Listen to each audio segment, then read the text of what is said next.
నమస్తే welcome to sauce TV నేను మీ Shiva so normal గా సినిమా ఇండస్ట్రీలో జరిగేటటువంటి విషయాలే కాకుండా కాస్త కాంట్రవర్సీ కల్పించేటటువంటి విషయాల గురించి కూడా ఈ రోజు నేను ముందర మాట్లాడబోతున్నాను సో నార్మల్ గా కూడా కాంట్రవర్సీ విషయాలు ఏంటంటే అంటే పెద్ద పెద్ద సెలబ్రిటీస్ తో కంపేర్ చేస్తే మూవీ అంటే టీవీ ఆర్టిస్టులు ఎవరైతే ఉంటారో వాళ్ళకు కాంట్రవర్సీ గురవుతూ ఉంటారు సో అందులో మనకి ఎప్పుడో బాగా తెలిసినటువంటి అనసూయ ఆంటీ గురించి అయితే ప్రత్యేకంగా చెప్పాల్సిన పని లేదు సో అనసూయ ఆల్రెడీ ఎన్నోసార్లు ఈ వార్స్ లో అండ్ ట్విట్టర్ వార్స్ లో చాలానే పార్టిసిపేట్ చేశారు అండ్ ఇప్పటికీ ఆవిడకి ఆ నెగిటివ్ నేమ్ అలానే ఉండిపోయింది సో రీసెంట్గా అదే ఖాతాలోకి రష్మి గౌతమ్ అయితే యాడ్ అయ్యారనమాట సో రష్మి గౌతమ్ అంటే ఎవర్రా అని మాత్రం ఆలోచించుకోవద్దు సో సుడిగాలి సుధీర్ రష్మి అంటే వెంటనే గుర్తొస్తారు కదా సో జబర్దస్త్ యాంకర్ అయినటువంటి రష్మి గౌతమ్ ఈ మధ్య కాస్త కాంట్రవర్సీ విషయాల్లో తల దూరుస్తున్నారేమో అని అనిపిస్తుంది యాక్చువల్లీ ఆవిడ తప్పేం లేదు ఇంతకీ విషయం ఏంటంటే ఈ నెల జనవరి 22న అయోధ్యలోని రామ మందిరంలో బాలరాముని ప్రాణ ప్రతిష్ఠ జరిగింది ఈ విషయం మన అందరికీ తెలుసు సో దీనికి సంబంధించి చాలా మంది పెద్ద వాళ్ళు కూడా అంటే పెద్ద మంది సెలబ్రిటీస్ అందరూ కూడా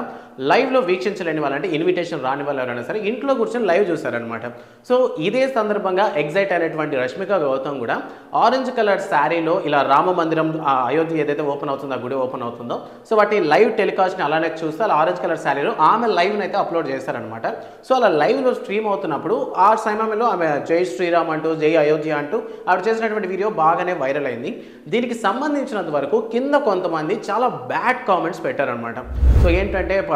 కట్టుకునేవో కాషాయం చీర కట్టుకున్నావు పని చేసేవన్నీ మాత్రం చెడ్డ పనులు అనేటటువంటి ఒక బ్యాడ్ లాంగ్వేజ్ని కామెంట్ సెక్షన్లో అందరూ మెన్షన్ చేయడం రష్మి కాస్త హట్టింగ్గా అనిపించింది సో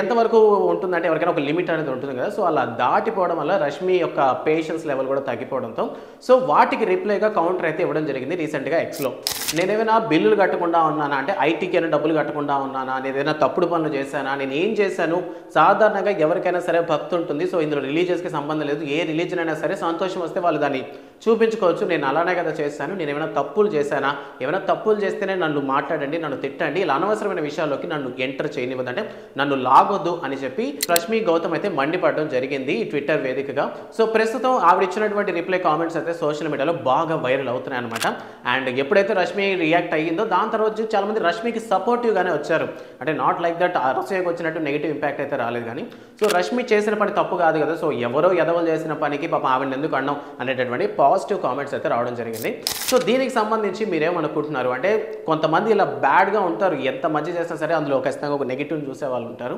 లైక్ అలాంటి వాళ్ళని దూరం పెట్టడం మంచిది ఇన్ కేసు మీరు ఎవరైనా ఉంటే మ్యాక్సిమం మంచి పని చేసినప్పుడు సపోర్ట్ చేయడానికి ట్రై చేయండి సో ఈ రష్మి యొక్క రిప్లై మీద మీ ఒపీనియన్ ఏంటి అనేటటువంటి విషయాన్ని కామెంట్ సెక్షన్లో మెన్షన్ చేయండి ఈ వీడియో నచ్చితే లైక్ చేయండి మరిన్ని అప్డేట్స్ కోసం సాస్ టీవీని సబ్స్క్రైబ్ చేసుకోండి థ్యాంక్స్ ఫర్ వాచింగ్